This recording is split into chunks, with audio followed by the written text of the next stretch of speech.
ان آیت مبارکہ میں ہم دیکھیں گے، ہم یہ سیکھیں گے ان تعلیمات سے کہ فرشتے جو ہیں وہ کفار کی جان کیسے نکالتے ہیں۔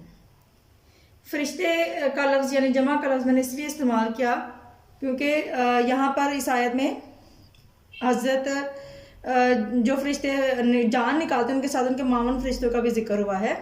حضرت اسرائیل علیہ السلام کے ساتھ ان کے معاون فرشتوں کا بھی ذکر ہے۔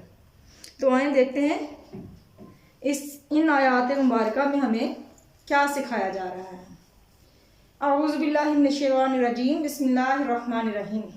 سب سے پہلے لفظی ترجمہ، وَلَوْ اور اگر، ترا تم دیکھتے، اس جب، یتوفا روح نکالتے ہیں یا جان نکالتے ہیں، اللہ زنا ان لوگوں کی، کافرو جنہوں نے کفر کیا یعنی کافروں کی، ملائکاتو فرشتے، یضربونا تو وہ مارتے ہیں، وجوہا چہروں پر یا منہوں پر، ہم ان کے، وا اور، ادبارا پشتوں پر یعنی پیٹھوں پر، ہم ان کے، وذوقو اور تم چکھو، عذابا عذاب، حریقی جلنے کا یا آتش کا یا آگ کا، ذالکا یہ، بما اس کے بدلے ہے جو، قدمت آگے بھیجا، ایدیکم تمہارے ہاتھوں نے، وَأَنَّ اللَّهَ اور یہ کہ اللہ، لیسا نہیں ہے،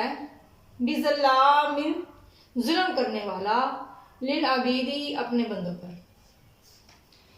آئیے اب انہی آیات مبارکہ کا بامحاورہ ترجمہ دیکھتے ہیں۔ وَلَوْ تَرَىٰ إِذْ يَتَوَفَّى الَّذِينَ كَفَرُوا الْمَلَائِكَةُ يَضْرِبُونَ وُجُوهَهُمْ وَأَدْبَارَهُمْ، اور کاش کہ تم اس وقت کی کیفیت کو دیکھو جب فرشتے کافروں کی جانیں نکالتے ہیں۔ یہاں پر اگر کا لفظ استعمال ہوا تھا تو لو لو کاش کے لیے بھی استعمال ہوتا ہے۔ اس وقت کی کیفیت، اس کی عربی جو کہ آیت میں نہیں آئی، اس لیے مفسرین نے ایسے الفاظ کو بریکٹ میں لگایا ہوتا ہے جن کا ترجمے میں آنا ضروری ہے تاکہ ہم لوگ ترجمے کو اچھے طریقے سے سمجھ سکیں۔ جب فرشتے کافروں کی جانیں نکالتے ہیں تو ان کے منہوں یعنی چہروں پر اور پیٹھوں پر مارتے ہیں۔ اب یہاں پہ پتہ چلا کہ کفار کی جو ہے وہ فرشتے کس طرح سے جان نکالتے ہیں۔ وَذُوقُوا عذاب الحریق، اور کہتے ہیں کہ اب کہنے کا لفظ بھی عربی میں یہاں پر استعمال نہیں ہوا، ٹھیک ہے، لیکن وہ یہاں پہ کہا جا رہا ہے کہ تم چکھو، تو یہ فرشتے ہی کہتے ہیں، کن سے کہتے ہیں؟ کفار سے۔ عذاب آتش کا مزہ چکھو، اور کہتے ہیں کہ اب عذاب آتش کا مزہ چکھو۔ ذالکا یہ، بما اس کے بدلے، قدمت ایدیکم جو تمہارے ہاتھوں نے آگے بھیجا ہے، یہ ان اعمال کی سزا ہے جو تمہارے ہاتھوں نے آگے بھیجے ہیں۔ وَأَنَّ اللَّهَ لَيْسَ بِظَلَّامٍ لِّلْعَبِيدِ، اور یہ جان لو کہ اللہ اپنے بندوں پر ظلم نہیں کرتا۔ ان آیات مبارکہ میں دو چیزیں ہم نے جانی ہیں۔ ایک تو یہ کہ فرشتے یعنی کہ حضرت اسرائیل علیہ السلام اور ان کے ساتھ جو معاون فرشتے ہیں وہ کس طریقے سے کفار کی جان نکالتے ہیں۔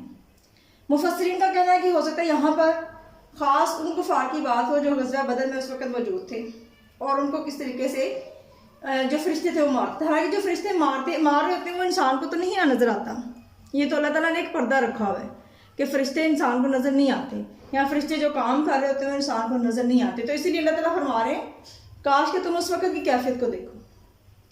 تو یہاں پہ مفسرین کا کہنا ہے کہ ہو سکتا ہے یہ سب کفار کے لیے بات ہو، سب ان لوگوں کے لیے جو دین اسلام کا انکار کرتے کہ جب فرشتے ایسے لوگوں کی جان نکالتے ہیں تو ان کے چہروں اور ان کی پشتوں یعنی پیٹھوں پر مارتے ہیں اور پھر ان سے کہتے ہیں کہ عذاب آتش کا مزہ چکھو۔ دوسری ہم نے یہ بات سیکھی کہ اللہ رب العزت جو ہے وہ کسی بندے پر ظلم نہیں کرتا، بلکہ جو ان کے ساتھ یہ سلوک کیا جاتا ہے وہ اس لیے کہ انہوں نے ایسے اعمال کیے ہوتے ہیں جو ان کی سزا ہوتی ہے، یعنی برے اعمال کی سزا ہوتی ہے۔ اللہ رب العزت ہماری غلطیوں کو معاف کرے اور ہمیں آیات مبارکہ کو اچھے طریقے سے سمجھنے کی توفیق عطا فرمائے۔